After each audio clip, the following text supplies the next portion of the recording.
요즘의 삶을 한 단어로 표현해 보면 제가 생각을 해봤어요. 어떻게 표현을 하면 좋을까? 요즘에 우리가 생활을 하는데 이 삶을 한번 표현을 해봤습니다. 한 단어가 떠오르더라고요. 팍팍함입니다. 팍팍함. 여러분 좀 와닿으세요? 팍팍하다. 참 여유가 없는 것 같습니다. 대부분의 사람들이 시간적인 여유, 경제적인 여유가 없어요. 뭐라 할까요? 다람쥐 쳇바퀴 돌듯 한 인생 같습니다. 계속해서 여러분 뺑글뺑글 도는 인생. 얼마나 시간은 빨리 가는지 모르겠어요. 저 자신만 하더라도 매주 수요일만 되면요, 야, 또 한 주가 지나가는가 보다, 이런 여러분 마음이 들어요. 왜냐하면 금요성령 집회 이 설교를 해야 하고 주일 예배 설교를 해야 하기 때문에 그렇습니다. 여러분들은 전혀 이 설교에 관심이 없으시죠? 여러분들 옥하는 목사님은 여러분 30분 설교를 하려면 30시간을 이 서재에 앉아 있어야 한다. 팀켈러는 25시간을 앉아 있어야 한다. 저도 여러분 거기를 따라가려고 하니까 이게 안 되는 거예요. 여러분 이게 나오는 건 아니거든요. 매주 하다 보면 설교가 여러분 잘 이렇게 하나님께서 주신 지혜가 있을 때도 있지만 잘 풀리지 않을 때도 많이 있습니다. 여러분 설교 부도라고 들어보셨어요? 설교에도 부도가 있어요. 부도. 저는 여러분 금요성령 집회하고 이 주일날 설교 부도를 생기지 않기 위해서 얼마나 노력을 하는지 모르겠어요. 이번 주 같으면 청지기 세미나 마지막 설교도 준비를 해야 되죠. 다음 주에 있을 기도회 11조 3일간에 또 설교도 준비를 해야 하기 때문에 더욱더 바쁘게 보냈습니다. 여러분들도 마찬가지라고 생각을 해볼 수가 있을 것 같아요. 그렇다면 시간적인 여유만 없습니까? 아마 대부분의 분들은 경제적인 여유도 없으리라 생각을 해봅니다. 물론 대부분의 사람들은 기본적으로 물질에 대한 욕심이 있기 때문에 만족이 없고 그러기에 상대적으로 많이 가져도 여유가 있다라고 생각하는 사람은 거의 없어요. 항상 부족하다라고 생각을 합니다. 제가 교회에서 있다 보면요, 저희 집도 마찬가지고 비행기가 참 많이 위로 날아다니죠.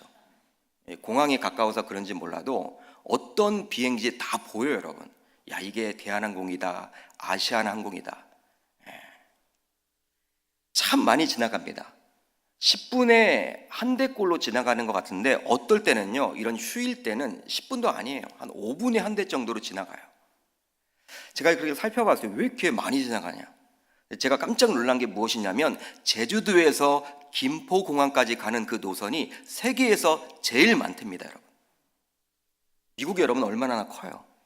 미국 국내선도 굉장히 많을 텐데 이 제주도에서 김포공항 가는 이 노선이 세계에서 여러분 1위라는 거예요. 1위. 1년에 여러분 1,000만 명 이상이 탄답니다. 그거를. 세계 여러분 1위예요. 세계 선진국이 얼마나 많아요. 그만큼 사람들이 이렇게 이동을 하는 것이죠. 참 여러분, 그런 비행기를 보게 돼요. 이렇게 지하철과 같이 일반 버스와 같이 지나가는 그 비행기를 보고 있노라면 그냥 어디든지 잠시 떠나고 싶을 때가 많이 있죠. 그러나 여러분, 현실은 그러지 못합니다. 시간적인 여유를 낼 수도 없을 뿐더러 매달 아둥바둥 살고 있기 때문에 뭔가 떠날 엄두를 내지 못하는 게 바로 우리의 삶의 현실이에요. 즉 저만 그런 것이 아니라 대부분의 사람들은 항상 팍팍한 삶을 살고 있습니다. 이런 모습을 보고 있노라면 어떨 때는 지치기도 하죠.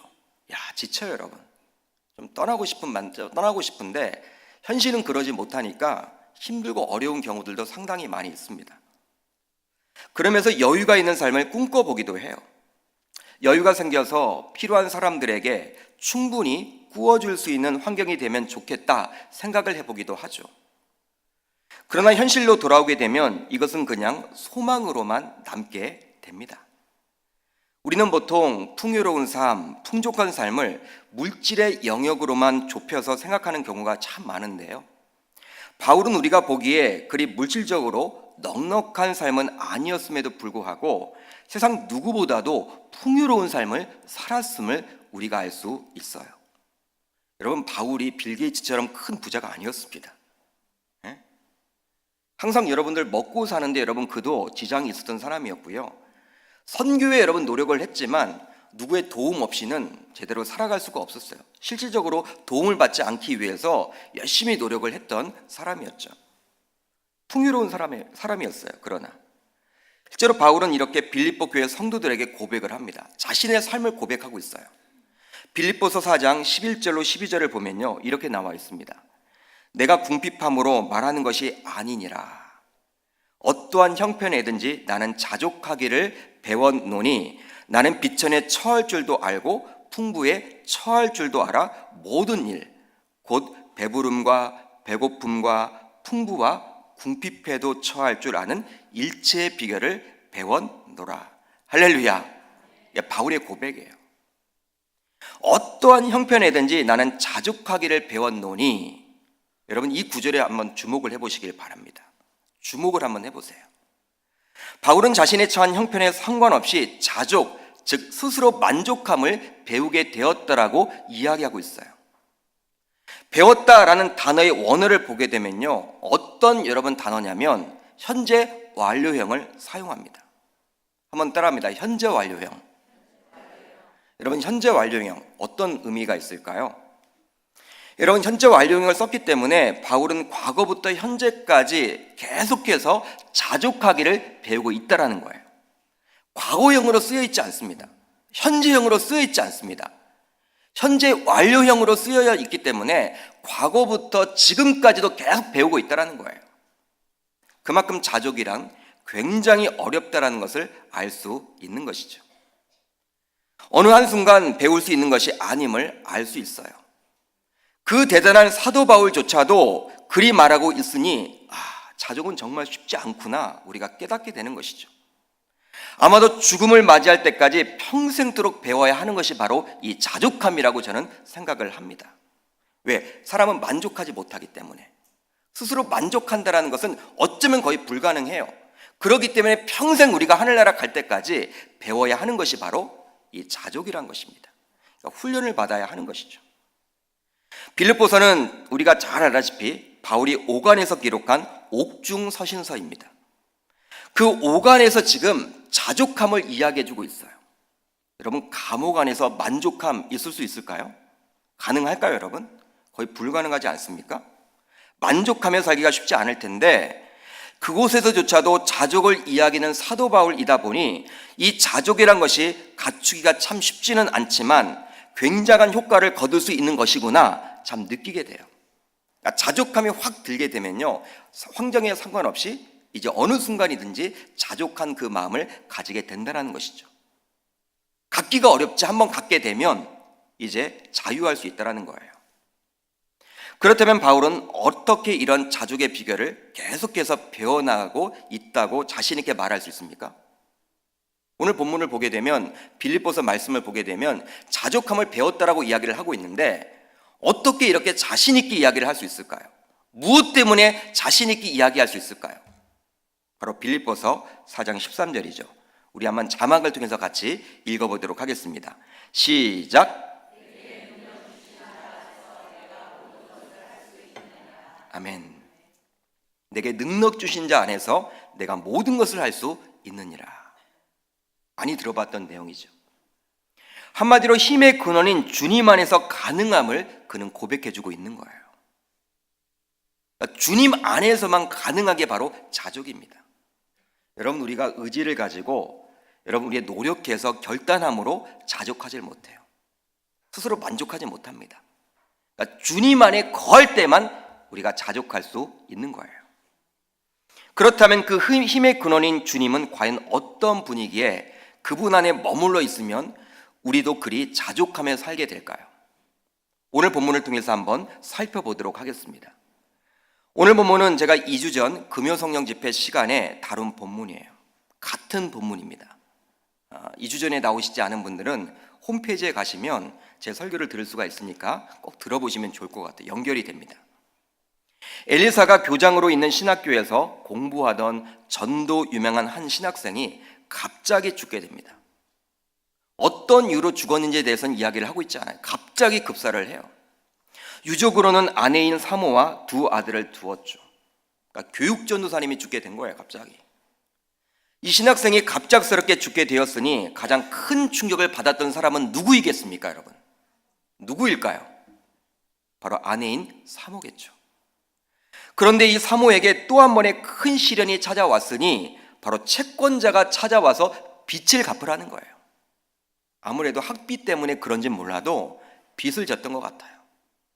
빚을 갚으라고 이야기를 하는 거야. 채권자가 어떻게 알고 왔는지 빚을 갚으라고 요구를 합니다.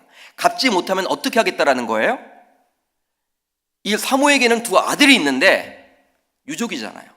남은 두 아들이 전부잖아요. 근데 그 두 아들을 데려다가 자신의 종들로 삼겠다라고 이야기를 합니다. 빨리 갚으라는 것이죠.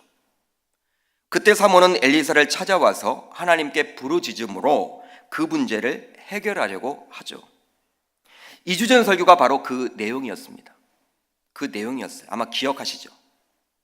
이런 신학생의 아내, 그녀의 부르짖음에 하나님께서는 엘리사 선지자를 통해서 말씀해 주고 있어요.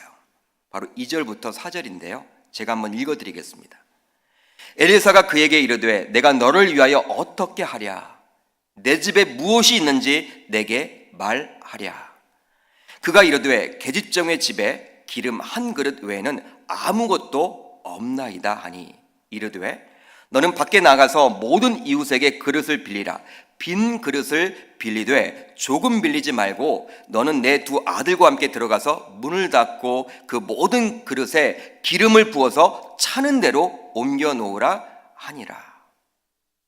여러분, 누가 누구에게 한 이야기예요? 엘리사가 찾아간 이 여인에게 한 이야기예요. 기름을 한 그릇밖에 없다라는 그녀에게 엘리사 선지자는 이웃에게 가서 빈 그릇을 빌릴 수 있는 한 빌리라고 말씀을 합니다. 여러분, 그만큼 가난한 생활을 한 것이죠. 그릇이 여러분 없는 거예요, 집에. 가능한 한 이웃 집에 가서 빈 그릇을 좀 빌려와라. 그리고 그 그릇을 방 안에 두고 문을 닫고 두 아들과 함께 들어가서 그 그릇에 가지고 있는 기름을 부으라고 요청을 해요. 아마도 이 여인은 엘리사를 찾아오면서 조금의 기대를 했을 것입니다. 바로 엘리사를 통해서 직접적으로 구제받기를 기대할지도 모르겠어요. 그래도 교장 선생님을 찾아갔으니까 신학교에 뭔가 해결책을 마련해 주겠지 하는 기대감을 일말이라도 가지고 있었을 거예요. 그것이 합리적인 방법처럼 보입니다. 아니면 엘리사를 통해서 신학생들이 십시일반 모금을 함으로 그 성금 받기를 원할 수도 있었겠죠. 그러나 자신의 기대와는 달리 엘리사 선지자는 이웃에게 가서 빈 그릇을 빌려다가 방에 두고 문을 닫고 두 아들과 함께 들어가서 그 빈 그릇에 남은 기름을 부으라는 다소 황당한 이야기를 해주고 있어요. 굉장히 여러분 황당하죠. 지금 기대를 가지고 갔는데 채권자가 찾아와서 두 아들을 지금 빼앗기게 된 상황 가운데 이제 고민이 되어서 엘리사 선지자를 찾아갔는데 엘리사 선지자는 다소 황당한 이야기를 해주고 있는 거예요. 그렇다면 하나님의 선지자를 통해서 이런 이야기를 듣게 된 여인은 어떤 조치를 취했을까요? 여러분, 어떤 조치를 취했습니까? 바로 하나님의 말씀에 전적인 순종을 합니다. 본문 5절을 보면 이렇게 나와 있죠. 여인이 물러가서 그의 두 아들과 함께 문을 닫은 후에 그들은 그릇을 그에게로 가져오고 그는 부었더니 엘리사 선지자가 요구한 대로 이 여인은 이웃들에게 가서 빈 그릇을 빌려서 두 아들과 함께 방에 들어가서 문을 닫고 그 빌려온 빈 그릇을 가지고 있었던 기름을 붓게 돼요. 빌려온 그릇에 이웃에게서 빌려온 그릇에다가 가지고 있었던 기름을 붓게 됩니다. 여인은 엘리사 선지자가 요구한 그대로 순종하는 모습을 보여주고 있어요. 순종 그 자체를 보여주고 있습니다. 여러분, 저와 여러분들이 엘리사 선지자의 이런 요구를 듣게 된다면 과연 어떻게 행동을 하겠습니까? 여러분들이 이 여인의 위치에 놓여 있다면 어떻게 여러분 행동을 하겠습니까? 아마도 실망하지 않겠습니까? 이건 뭐야? 나는 지금 캐시, 현금이 필요한데 이건 뭐야? 빨리 빚을 갚아야 되는데 시간이 없는데 실망하지 않겠어요, 여러분? 선지자님, 이 방법 말고 다른 방법을 좀 동원해 주십시오.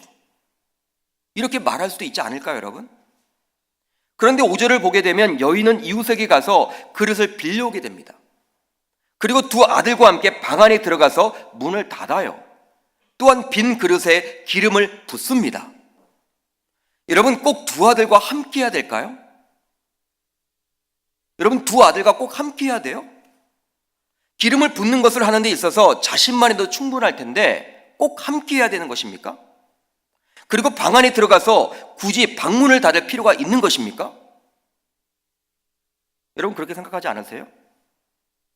이렇게 디테일하게 요구하는 엘리사 선지자지만 결국 그릇을 빌려서 그 빈 그릇에 기름을 부으면 되는 것 아닌가요?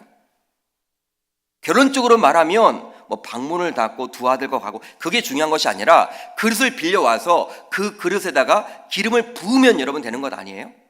그게 여러분 가장 결론 아니에요? 그것만 하면 되잖아요. 우리가 보기에는 지극히 사소하게 보이지만 이 여인은 5절을 보게 되면요, 엘리사의 요구에 그대로 100% 순종을 하고 있다는 거예요. 즉 두 아들과 함께 방 안에 들어가서 문을 닫은 후에 진행을 합니다. 굉장히 여러분 디테일하게 진행을 해요. 디테일을 요구했더니 디테일하게 답을 하고 있어요. 아마도 아직 어린 아이들은요, 엄마 혼자 하면 안 돼. 나는 좀 놀러 가면 안 될까? 나 귀찮아. 엄마 혼자 해. 혹은 문은 왜 이렇게 닫아야 되는 거야? 답답한데? 열어놓으면 안 돼? 아마 이렇게 말할지도 모르겠어요. 아직 아이들이 어리니까. 그러나 이 여인은 엘리사 선지자가 하라는 대로 그대로 시행합니다. 하라는 대로 그대로 시행을 해요. 여러분, 우리 주님이 자신의 자녀들에게 요구하는 것은 100%의 순종임을 믿으시길 바랍니다. 그런데 보통 우리들은 99%는 하나님께 순종하지만 나머지 1%는 자신의 뜻대로 하려고 할 때가 얼마나 많은지 몰라요. 특별히 자녀들의 문제, 재정 문제, 노후 문제만큼은 하나님께 전적으로 맡기지 못하죠. 여러분, 전적으로 맡기지 못하는 부분들이 있어요. 실질적으로 그래요. 자신이 더 전문가라는 것이죠. 하나님보다. 하나님의 간섭을 받기 싫어하는 부분들이 있습니다. 하나님, 이 영역만큼은 제가 하겠습니다. 다른 영역은 하나님이 다 하세요. 그러나 이것만큼은 내가 하겠습니다. 그런데 99%는 순종은 진정한 순종이 아닌 거예요. 순종하는 척하는 것입니다. 우리 주님이 원하는 순종은요, 99%의 순종이 아니라 100%의 순종이에요. 열왕기하 5장을 보게 되면 아람의 군대 장관이었던 나하만이 자신의 나병을 고치기 위해서 엘리사 선지자를 찾아옵니다. 아마도 나하만 군대 장관은 자신의 직책 아람의 국방부 장관이었기 때문에, 한 나라의 여러분 국방장관이었기 때문에, 그 높은 직책에 있기 때문에 엘리사 선지자가 나와서 자신의 질병의 안수를 할 것임을 기대했을 거예요. 그러나 엘리사 선지자는 나와보지도 않습니다. 집 밖에 나와보지도 않아요. 나와보지도 않고 사자를 대신 보내서 요단강에 가서 몸을 7번 씻으라는 다소 황당한 명령을 내려요. 이야기를 해줘요. 나하만은 우여곡절 끝에 요단강에 가서 몸을 씻기 시작합니다. 1번, 2번, 3번, 6번까지 씻었어요. 여러분, 분명히 7번 씻으면 몸이 이렇게 나병이 낫게 된다고 했으니까, 그걸 기대하고 왔으니까 6번 정도 씻으면 나병이 조금이라도 여러분 나음받아야 되지 않을까요? 여러분, 점진적인 여러분 치유가 나타나야 될 거 아니에요. 그게 우리의 여러분 상식 아닙니까? 그러나 6번을 여러분 이렇게 씻었음에도 불구하고 고침을 받고 있다는 징조가 전혀 보이지 않습니다. 전혀 안 보여요. 물론 엘리사가 처음 말한 대로 7번 씻었을 때는요, 놀라운 기적이 나타나죠. 바로 아기 피부와 같이 깨끗하게 고침받게 된 것입니다. 할렐루야. 여러분, 요단강에 가고 몸을 6번 씻었다면 99% 순종을 한 거예요. 그러나 그것은 진정한 순종이 아니라는 것을 말해주고 있는 것이죠. 99% 금은요, 순금이 아니죠. 99% 금은 순금이 아니에요. 값어치가 별로 없어요. 겉으로 보기에는 순금과 잘 비교가 되지 않습니다. 그러나 99% 금은 순금에 비해서 값어치가 훨씬 떨어져요. 그러니까 100% 순금이 여러분 진짜 금이잖아요. 오늘 본문에 나오는 여인은 자신이 생각하기에 지극히 비합리적으로 느꼈겠지만 엘리사 선지자가 하나님의 사람이요 그를 통해 하나님의 음성을 들었기 때문에 그는 철저하게 순종할 수가 있었던 것입니다. 즉 결과만이 아니라 그 과정까지도 순종해주고 있는 거예요.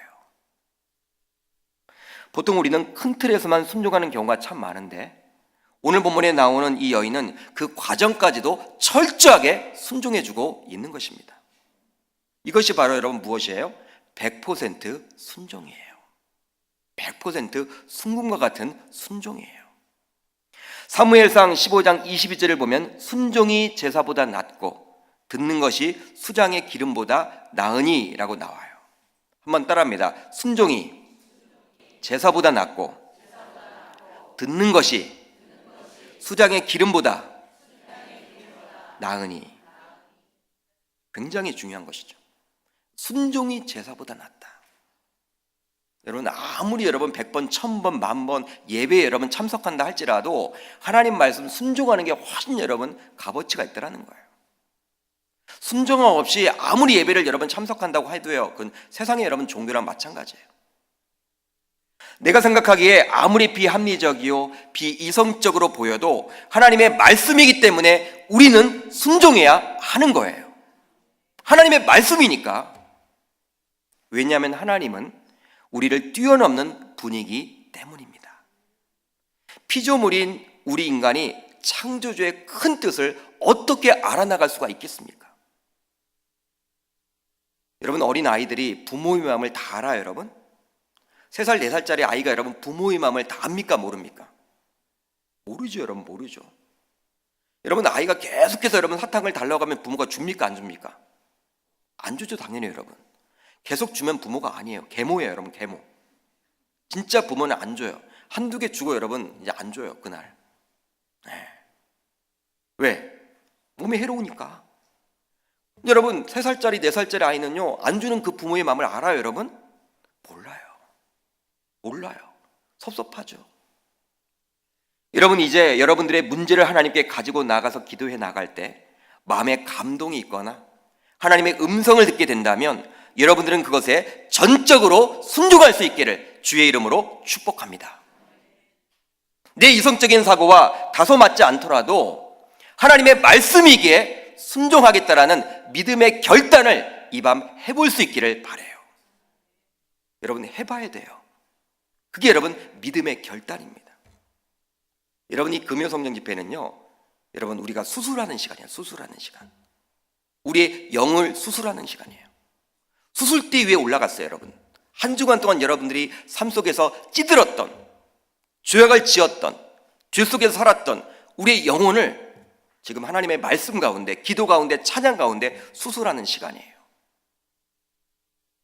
여러분들 이성적인 사고로 이게 맞나? 이거 순종해야 돼? 말이 돼? 불가능해? 이거 해야 돼 말아야 돼? 웃음거리 되는 거 아니야? 여러분 그렇지만 이게 하나님의 말씀이라는 확신이 들면요 해야 되는 거예요. 왜? 하나님은 창조주시니까. 우리는 피조물밖에 안 돼요. 그분의 큰 뜻을 어떻게 알 수 있겠습니까? 결국 하나님의 말씀에 순종했을 때 여러분 어떤 결과가 일어납니까? 어떤 결과가 일어나요? 자신이 가지고 나온 문제가 해결됩니다. 본문 6절로 7절을 한번 우리가 같이 읽어보도록 하겠습니다. 본문 6절로 7절입니다. 시작.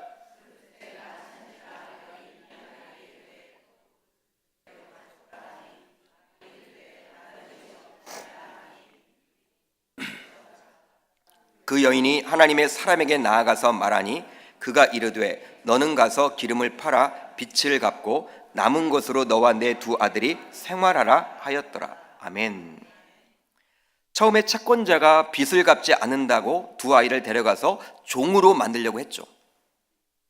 그렇죠? 그러나 여인은 하나님의 선지자를 찾아와서 부르짖게 되었고 결과적으로 하나님의 말씀에 순종을 합니다. 그랬더니 빌려온 모든 그릇에 기름이 꽉 차게 되어서 그것을 팔아서 빚을 갚게 되어요. 할렐루야. 기적이 나타나게 된 것이죠. 하나님께서 깔끔하게 문제를 해결해 주셨습니다. 그분이 바로 저와 여러분들이 믿고 있는 하나님이십니다. 기적을 통해서 하나님은 자신의 사랑하는 자녀의 문제에 개입하시고 그 문제를 해결해 주고 있는 거예요. 여러분, 이 금연성령 집회에 나온 분들 가운데 혹시나 직장과 사업장애, 가족관계, 자녀 문제, 불신 남편과 아내로 인해서, 불신 부모님 때문에, 물질 문제로 인해서, 육신의 질병 때문에, 정신적인 문제로 고통 속에 있어서 잠 못 이루는 분들이 혹시 계십니까? 목사는 모르지만 목사에게도 말하지 못할 문제가 있으십니까? 그렇다면 하나님께 부르짖고 간절히 기도할 수 있기를 바랍니다. 그리고 기도하는 도중에 마음에 감동이 오거나 어떤 말씀이 떠오르게 되면 100% 한번 순종을 해보세요. 100% 한번 순종해 보세요. 그렇게 한다면 하나님은 반드시 여러분들의 문제를 해결해 주시리라 저는 믿습니다. 그것도 가장 선한 방식으로 말이죠. 우리 인간들의 문제 해결은 한계가 있어요, 여러분. 우리 인간들이 여러분 도와준다고 할지라도 한계가 있어요, 여러분. 한계. 예를 들어서 이 여인이 자신의 빚 문제를 해결해 달라고 엘리사에게 요청을 했을 때 엘리사가 여러 선지 학생들을 모아서 모금을 해서 갚아준다고 칩시다. 여러분 그럴 수도 있을 거 아니에요. 모금을 해서 여러분 갚아줄 수도 있을 거 아니에요. 그것도 하나의 방법이죠, 여러분. 선한 방법이죠. 예를 들어서 선지자님 빚이 1억이 있습니다. 큰 빚입니다. 저에게는 1억을 갚지 않으면 제 두 아들이 이제 종으로 팔려갑니다. 여러분 이렇게 이야기하면 여러분 아무리 모금을 해도 그 이상은 나오질 않아요. 그게 여러분 상식이죠. 1억이 필요하면 여러분 1억 이내로 여러분 모금이 돼요. 보통 그래요, 대부분. 예를 들어서 보통 다 그래요. 어떤 성금을 모금할 때도 목표액이 있으면 여러분 목표를 초과하는 경우가 거의 없어요. 이 빚만 갚게 되면 이 여인의 문제가 여러분 끝난 것입니까? 여러분 1억만 생기면 문제가 여러분 해결은 받은 거예요? 그렇지 않죠. 그렇지 않아요. 이제 과부로서 두 아이를 이끌고 살기가 막막할 거 아닙니까? 빚은 갚았지만 뭘 먹고 살아요? 인간적인 방법으로는 이렇게 한계가 있어요. 그런데 오늘 본문 7절을 보면 빚을 갚고 남은 기름을 가지고 여인과 두 아들은 생활비로 쓰게 되었다라는 사실이에요. 할렐루야. 생활비까지 지금 챙겨주고 있어요. 빚만 여러분 요구를 했는데, 빚 문제를 가지고 하나님 앞에 나아갔는데 우리 주님은 생활비 걱정까지도 해주고 있는 거예요. 생활비도 채워주고 있는 거예요. 이 여인이 처음에 엘리사 선지자를 찾아갔을 때 생활비 얘기는 꺼내지도 않았어요. 뭘 먹고 살아야 될지 꺼내지도 않았어. 선지생도인 남편이 죽고 난 후 생활하기가 막막한 현실 속에서 빚 청산뿐만 아니라 그러나 여러분 그는 이 생활비까지도 해결받게 된 것입니다. 그러니까 자신이 얘기를 꺼내지도 아니했는데 하나님은 생활비까지도 챙겨주고 있는 거예요. 즉 하나님은요, 우리가 생각하고 구하는 것보다 더욱 넘치게 주시는 능력과 은혜가 풍성하신 분이십니다. 지극히 풍요로운 분임을 알 수 있는 거예요. 에베소서 3장 20절을 보면 우리 가운데서 역사하시는 능력대로 우리가 구하거나 생각하는 모든 것에 더 넘치도록 능히 하실 이에게, 더 넘치도록 능히 하실 이에게. 주님은요, 우리가 구하거나 생각하는 모든 것에 더 넘치도록 주시는 분으로 그려주고 있는 거예요. 누가복음 6장 38절을 보면 이렇게 나와 있죠. 우리가 참 좋아하는 본문입니다. 같이 한번 읽어보겠습니다. 시작. 주라 그리하면 너에게 줄 것이니 곧 후이되어 누르고 흔들어 넘치도록 하여 너희에게 안겨 주리라. 너희가 헤아리는 그 헤아림으로 너희로 헤아림을 도로 받을 것이니라. 곧 후이되어 누르고 흔들어 넘치도록 하여 준다라는 거예요. 이게 여러분 어떤 분이에요? 우리가 믿는 하나님이세요. 저와 여러분들이 섬기는 그 하나님 아버지가 곧 후이되어 누르고 흔들어 넘치도록 하여 주신다라고 이야기를 해주고 있어요. 여러분 사복음서 모두 나오는 오병의 기적을 기억하실 거예요. 오병의 기억. 떡 5개와 물고기 2마리로 남자 장정만 5,000명을 먹였습니다. 어린 아이들과 여자들까지 합치면 최소로 잡아도 약 2만 명을 먹였어요. 굉장한 사건이죠. 기적이죠. 보통의 기적이 아니죠. 그런데 모두 먹이시고 12광주리를 남기셨어요. 여러분, 왜 남겼을까요? 이것을 보면 어떤 사람들은 우리 주님이 참 경제 개념이 참 없구나, 낭비가 참 심하구나, 이렇게 여러분 악평을 하는 분들이 있어. 성경을 잘못 이해를 하는 것이죠. 바로 우리 주님께서 자신의 풍족함을 드러내주고 있는 거예요. 그렇습니다. 우리 주님은 지극히 넉넉하신 분이십니다.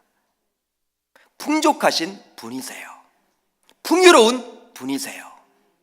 마치 부모에게 등록금 이야기만 했더니 등록금뿐만 아니라 책값을 주시고 생활비까지도 다 주시는 것과 마찬가지예요.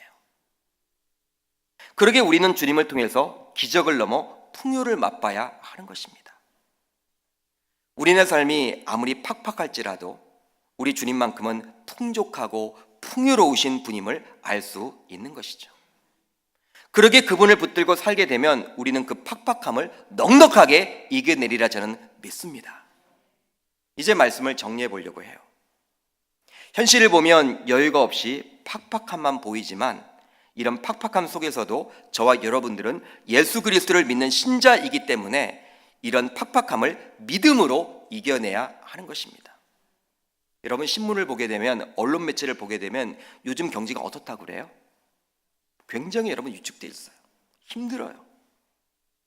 빈 상가들도 얼마나 많은지 몰라요.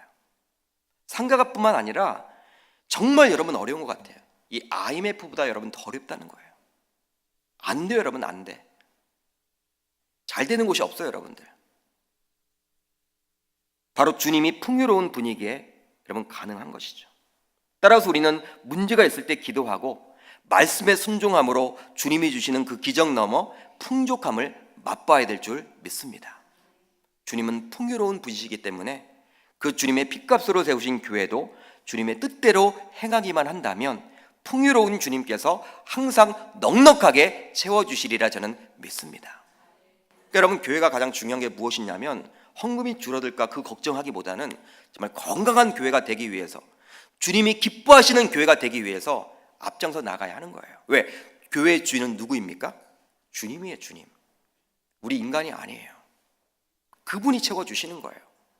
그분이 보기에 바르게 행하고 정직하게 행하고 건강한 모습을 갖춰 나아가고 주님의 뜻에 따라서 나아가기만 한다면, 주님이 기뻐하시는 교회만 된다면 어떤 위기 속에서도 그분이 책임져 주실 줄 저는 믿습니다.